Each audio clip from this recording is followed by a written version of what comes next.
வணக்கம் viewers, welcome to நம்ம ஆரோக்கியம். இப்ப இருக்கிற பரபரப்பான வாழ்க்கையில சமைச்சு சாப்பிடக்கூட நேரம் கிடைக்கிறது இல்ல. அதனாலதான் வெறுமனே சூடு பண்ணி சாப்பிடக்கூடிய உணவுகளை தேடி போறோம். அதிலும் காலையில சமைக்க நேரம் இல்லைன்னு நைட்டே சமைச்சு வச்சுட்டு மறுநாள் காலையில சூடு பண்ணி சாப்பிடுறோம். இது ரொம்ப சௌகரியம்னாலும் கெடுதலும் கூட.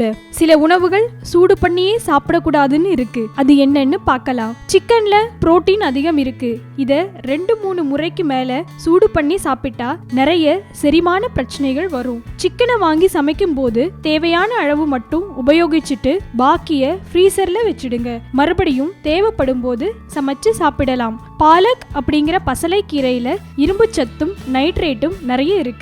இத நிறைய தடவை சூடு பண்ணா இதில் இருக்கிற நைட்ரைட்டுகளா மாறி புற்றுநோயை உண்டாக்கும் கிருமிகளை கொண்டதா அமையும். ஆக இந்த கீரை உணவை சூடு பண்றது ரொம்ப ஆபத்து. புரோட்டீனும் விட்டமின்களும் அதிக அளவு இருக்கிற முட்டைய ரொம்ப நேரம் வேக வச்சும் சாப்பிடக்கூடாது. ஒரு ஆய்வுல முட்டை பயன்படுத்திய உணவை நிறைய தடவை சூடு பண்ணா அது செரிமான மண்டலத்தை பாதிக்கும்னு கண்டுபிடிச்சிருக்காங்க. காளான்கள்ல காம்ப்ளெக்ஸ் புரோட்டீன் இருக்கிறதால இத ஒரு முறை சமைச்ச பிறகு சூடேற்ற கூடாது. சூடு பண்ணா ஃபுட் பாய்சன் உள்ளிட்ட தீவிர பக்க விளைவுகளை ஏற்படுத்தும். குழந்தைங்கள்ல இருந்து பெரியவங்க வர விரும்பி சாப்பிடும் உருளைக்கிழங்குல ஸ்டார்ச் சத்து நிறைய இருக்கு. இத ஒரு முறை சமைச்ச பின்னாடி சூடுபடுத்தினா இதுல இருக்கிற குறிப்பிட்ட சத்துகள் விஷமா மாறிடுது. மேலும் உருளைக்கிழங்கு பொரிச்சு சாப்பிடுறத விட வேக வச்சு சாப்பிட்டா அதிலிருந்து முழு சத்தும் பெறலாம். இது தவிர பொதுவா எந்த உணவுனாலும் சமைச்ச